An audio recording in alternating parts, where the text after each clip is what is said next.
the peace that had finally settled over Carl's farm, a quiet equilibrium restored by the twin triumphs of the half-dollar mare and the wild stallion, was a fragile thing. Carl, the old farmer, his face a map of weathered wisdom, his body clad in his habitual checkered shirt and denim overalls, felt a satisfying ache in his bones these days. The good kind that came from meaningful work, not lonely worry. The valley knew his name now, not as the poor farmer who almost lost his land, but as the man who understood the language of horses better than any other. It was this very reputation that brought the next challenge to his door, though it arrived in the form of a woman, not a horse. Her name was Dr. Eleanor Vance, a sharp-eyed wildlife biologist barely 30, smelling faintly of pine needles and damp earth. She found Carl near the wild pasture, leaning on the fence, watching Sovereign graze. "Mr. Cartwright," she began, her voice low and urgent, devoid of the usual professional aloofness. "I've seen what you did for the wild stallion. I'm here because I need you to do something impossible for a herd of horses that most people think don't even exist." "The ghost herd," Carl stated, his voice calm. Eleanor stared at him, surprised. "You know the legend?" "Every old-timer in this valley knows it," Carl replied, resting his chin on his hands. "Horses that disappear into the mist, moving in the deepest parts of the old-growth forest near the Black Ridge. Seen once a decade. They call them the Black Ridge Runners. They say they're descended from the original Spanish stock, mixed with old cavalry mounts. Small, tough, fierce." Eleanor nodded, pulling out a worn map of the valley. "They exist, Mr. Cartwright. I've been tracking them for 18 months.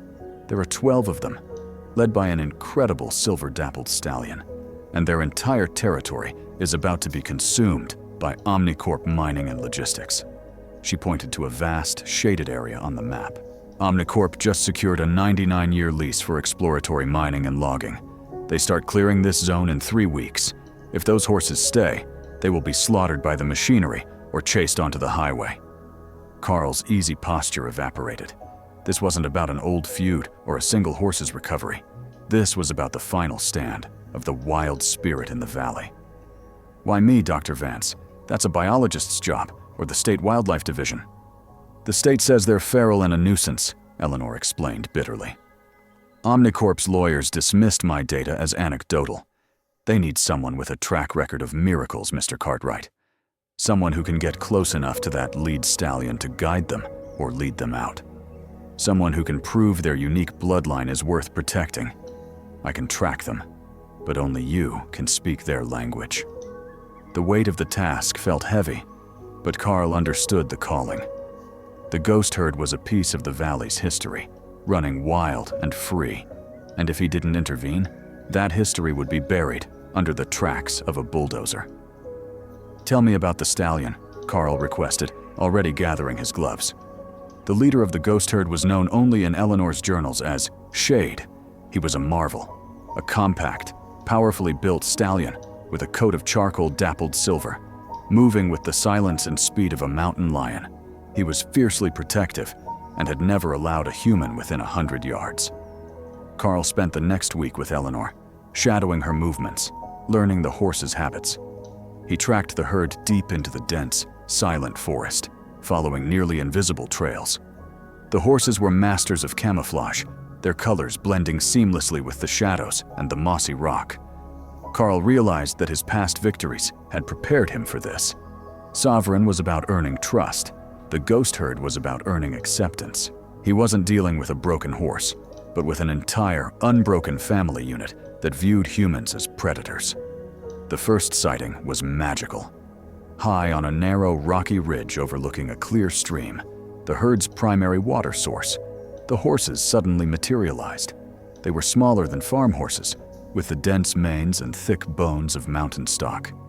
Shade watched Carl with piercing intelligence. He stood guard over the mares and 2 young colts, his posture coiled and alert. Carl, standing downwind and partially concealed by a thicket of pines, took his time. He didn't have a saddle, a rope, or even an apple. All he had was his low, constant humming and the deep, abiding patience of a lifetime.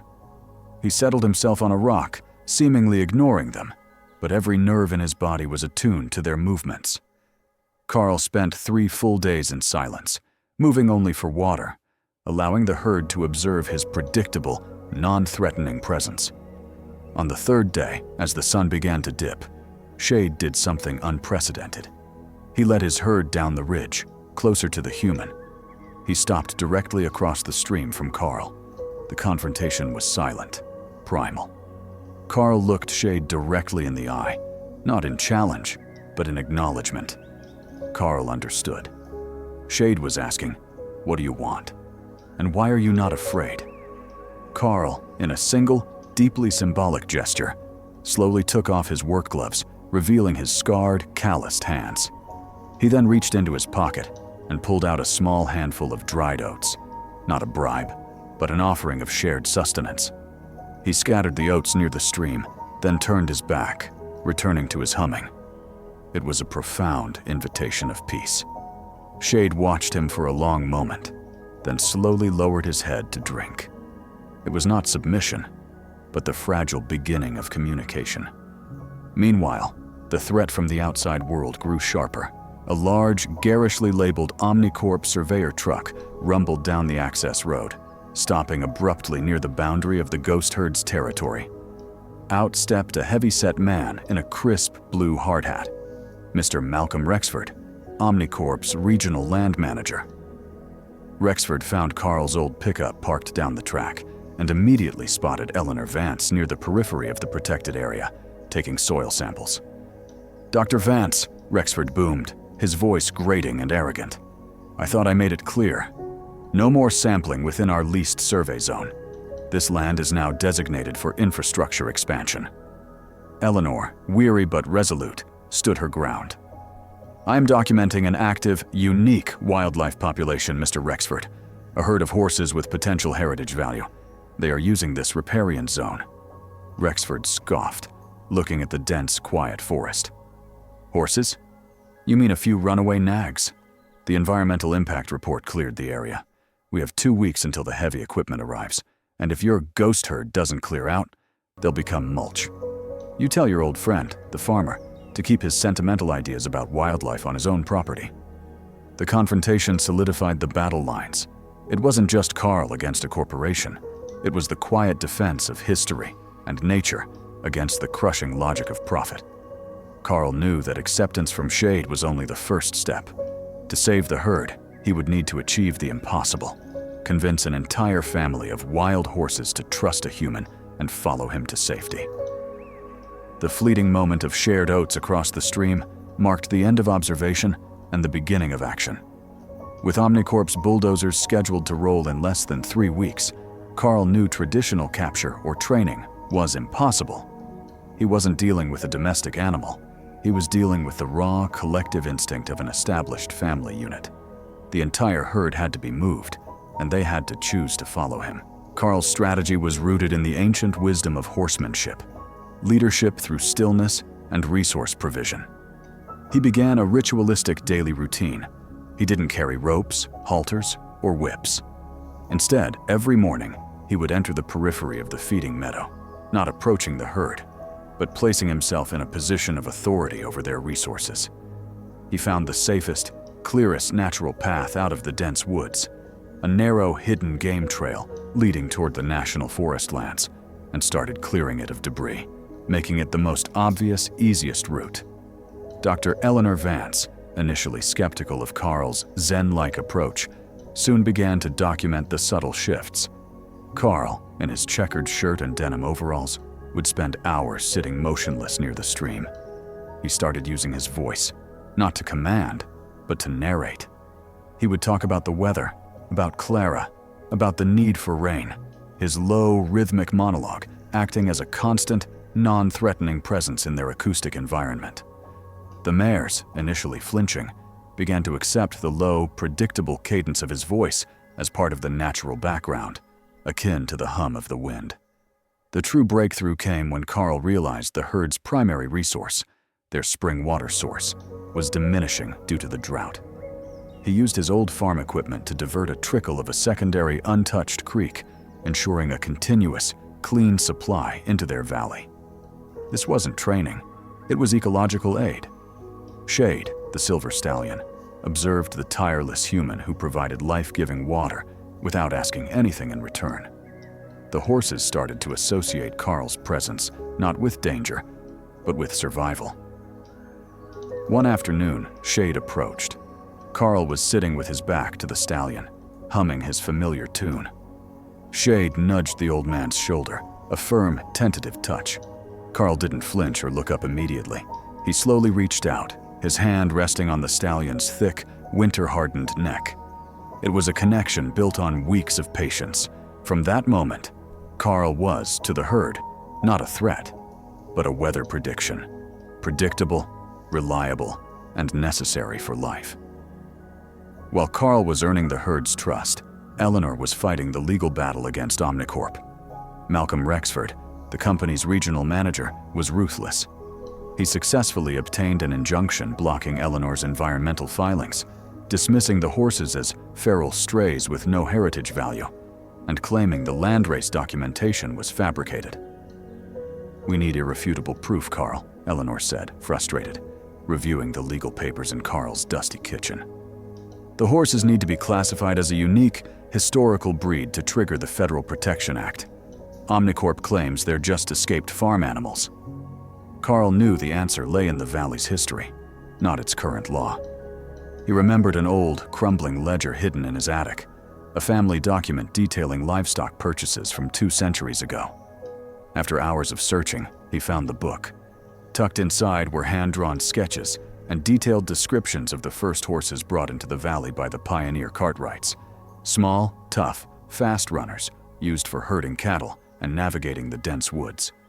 The descriptions matched the ghost herd perfectly. Eleanor was ecstatic. The ledger, authenticated by the State Historical Society, proved the horses were not feral, but a landrace breed, a locally adapted, ancient bloodline descended from the valley's original pioneer stock. This elevated them immediately to a status of historical significance, giving them a legal foothold and proving Rexford's environmental report fraudulent. However, Omnicorp retaliated swiftly.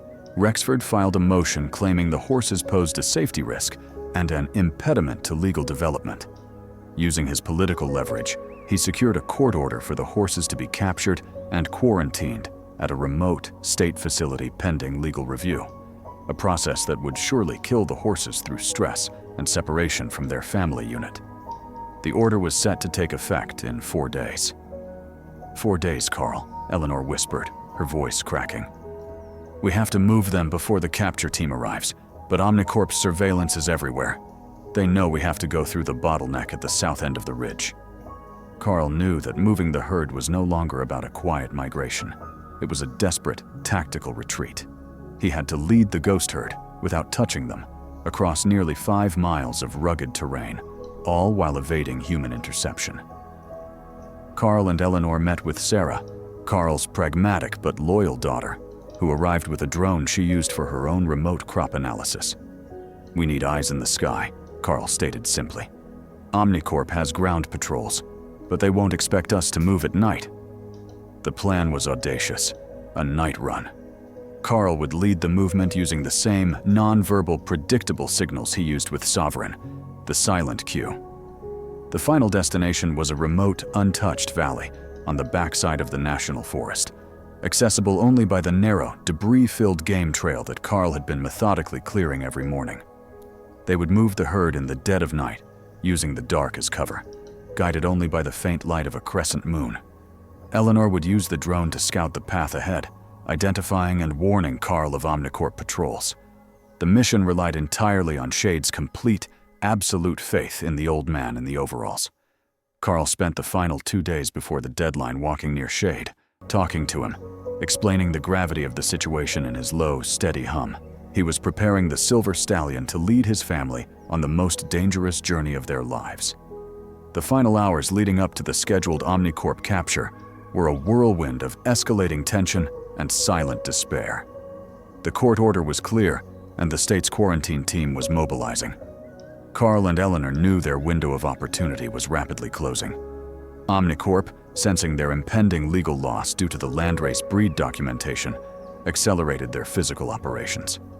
Instead of waiting for the official capture, Rexford deployed a large, aggressive team to begin preemptive clearing near the southern boundary of the herd's territory, the very bottleneck Carl had planned to use for the escape route. The relentless, deafening sound of heavy diesel machinery began to rumble through the valley, sending shockwaves of panic through the wild horses. Carl, his face etched with grim determination, knew the noise would utterly break the fragile trust he had built. The predictable calmness he had cultivated over weeks was being annihilated by the invasive, mechanical roar of the modern world. He and Eleanor rushed to the clearing, finding Rexford overseeing a large logging crew installing a 3-strand barbed wire fence, a lethal, cruel barrier designed specifically to funnel the panicked horses toward the highly dangerous highway instead of the National Forest Trail. "Trespassing, Mr. Cartwright," Rexford stated with a cold, triumphant smile, waving the permit. "This fence is for safety, to keep stray animals out of the development zone." "That fence will kill those horses when they stampede," Carl retorted, his voice low but vibrating with suppressed fury. "You know exactly what you're doing." Carl and Eleanor were forced to retreat, knowing they had lost the southern exit. The new circumstances demanded a complete overhaul of the plan. The only remaining route was a perilous, extended journey east, over the highest, rockiest part of the Black Ridge, a route that would take longer, consume more of Carl's dwindling energy, and expose the vulnerable mares and young colts to higher risk of injury on the unforgiving terrain. That afternoon, as the noise of the logging machinery intensified, the tragedy Carl had feared materialized. The herd, desperate and disoriented by the noise and the sudden presence of the new fencing, attempted to flee through a narrow, familiar pass that had been recently felled by the Omnicorp crew. In the ensuing chaos, a jagged length of broken timber, hidden beneath the brush, sliced deep into Shade's shoulder. Eleanor found the stallion hours later, bleeding heavily and standing alone, the herd having scattered in sheer terror deep into the thicket, their protective structure completely shattered. Shade was in intense pain, his usual defiance replaced by a deep, shivering terror. He tolerated Eleanor's frantic approach just long enough for her to assess the wound, deep, but thankfully not tendon-severing. She needed proper tools, veterinary antibiotics, and sutures, but moving the massive animal was an impossibility. "I can't leave him, Carl," Eleanor said, tears of frustration running down her cheeks as she pressed a field dressing to the wound. "But if I stay, the capture team finds us both, and we lose the entire herd." Carl, looking at the stallion, whose labored breathing mirrored his own exhaustion, knew what must be done. "He needs to know he's not alone. Go back, get what you need. I stay with him." For the next 8 hours, Carl performed the most intimate, profound act of trust yet. He used his innate knowledge of herbal remedies, poultices made from local willow bark and moss, to staunch the bleeding and soothe the throbbing wound. He sat next to the magnificent, injured beast, not daring to touch him after the initial dressing, just talking softly, constantly humming Clara's old ballad. He was not just a protector, he was a sentinel of peace in the midst of the chaos, creating a small, safe bubble of silence and reassurance around the suffering stallion. The rest of the ghost herd, shattered and leaderless, returned throughout the night. They were drawn back by the overwhelming instinctual need to be near their fallen leader, but they kept a nervous distance, watching the strange, steady human. They refused to leave the perimeter. Carl realized their survival instinct was overriding their fear of him. The survival of the entire landrace now depended on the survival of their stallion, and for the first time, they accepted the human presence as a necessary, if bewildering, shield. When Eleanor returned at dawn, breathless and exhausted but with supplies, Carl was covered in dew and exhaustion, but Shade was stable.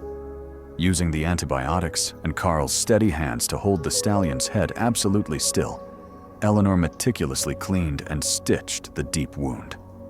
The process was agonizing for the stallion, but he submitted to Carl's calm presence, his eyes never leaving the old man's face. The new reality was bleak. The official capture deadline was less than 48 hours away. They couldn't wait for Shade to fully heal. The new escape route over the high ridge was unforgiving, and the capture teams would sweep the area by morning. Carl, looking at the stallion's eyes, still defiant despite the pain, realized the final, brilliant component of the escape plan. He didn't need Shade to lead the physical crossing. He needed Shade to be the magnetic anchor of the herd's desire. "Eleanor," Carl said, his voice husky with strain, "we move tonight. Shade will be the bait. The herd won't leave him, but they can't stay. We lead the herd by leading their leader's scent. We'll use the drone to scatter corn along the new trail, a breadcrumb trail to the new valley. But the main magnet will be the scent of safety and familiarity." Carl then walked to the spot where Shade was lying and gently, meticulously, pulled several handfuls of hair from the stallion's mane and tail, a heartbreaking necessity.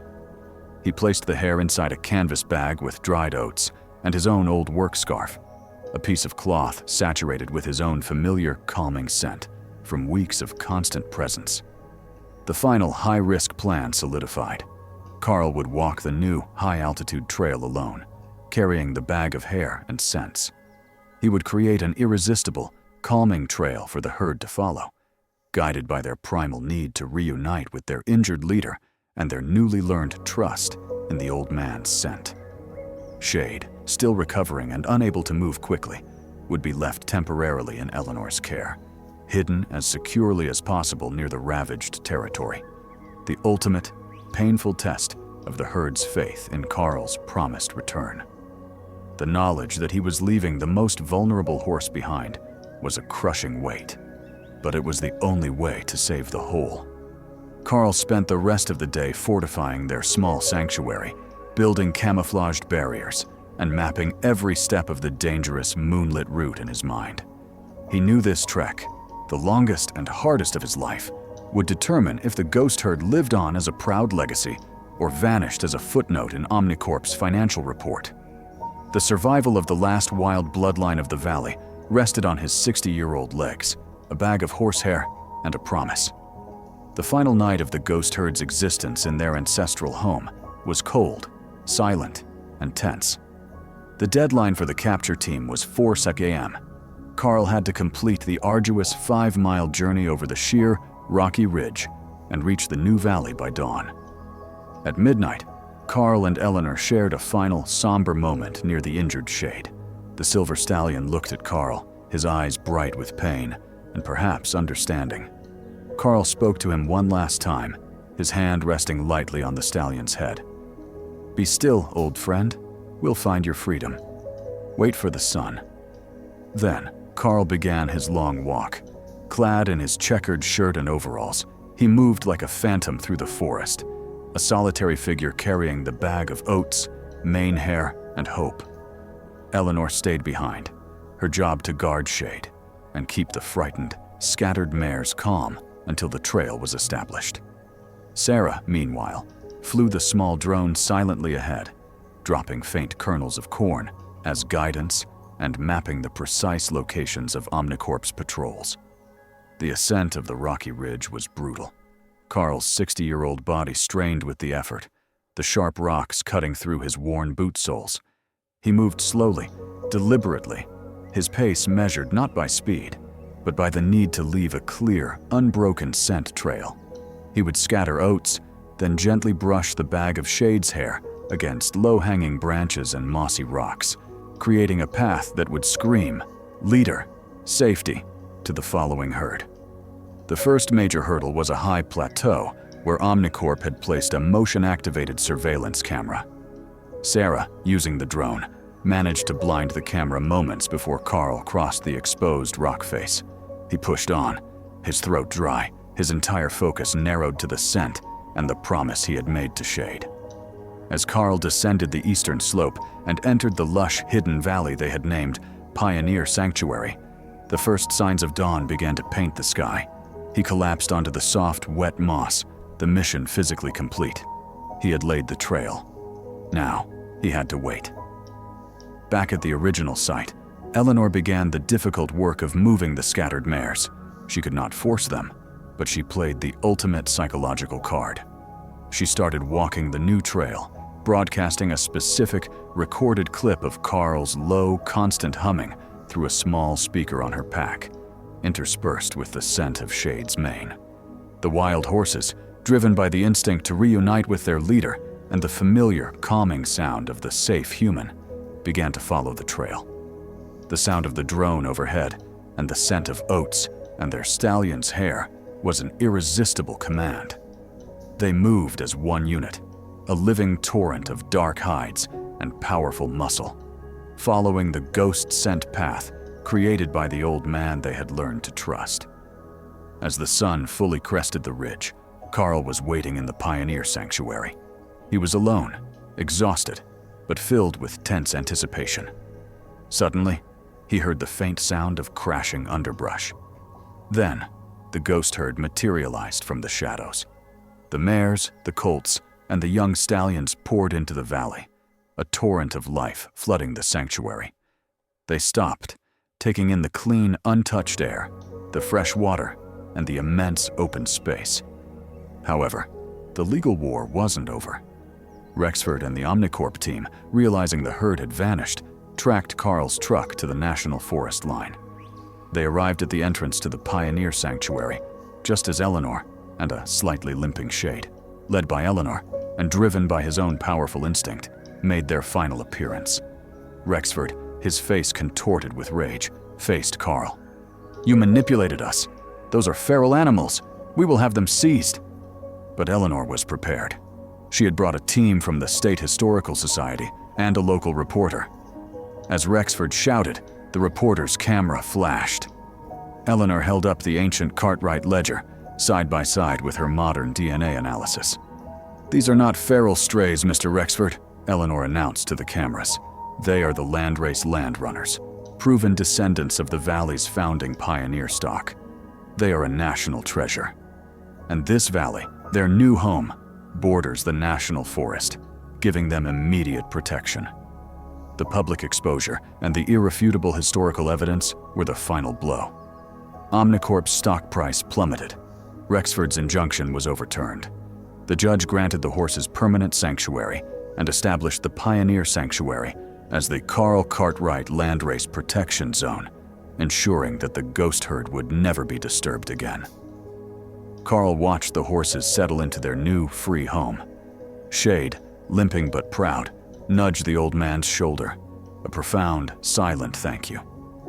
Carl had fulfilled his ultimate duty, ensuring that the wild, free spirit of the valley would run forever. He finally felt the deep, restorative peace of a man who had earned his place in the history of the entire valley.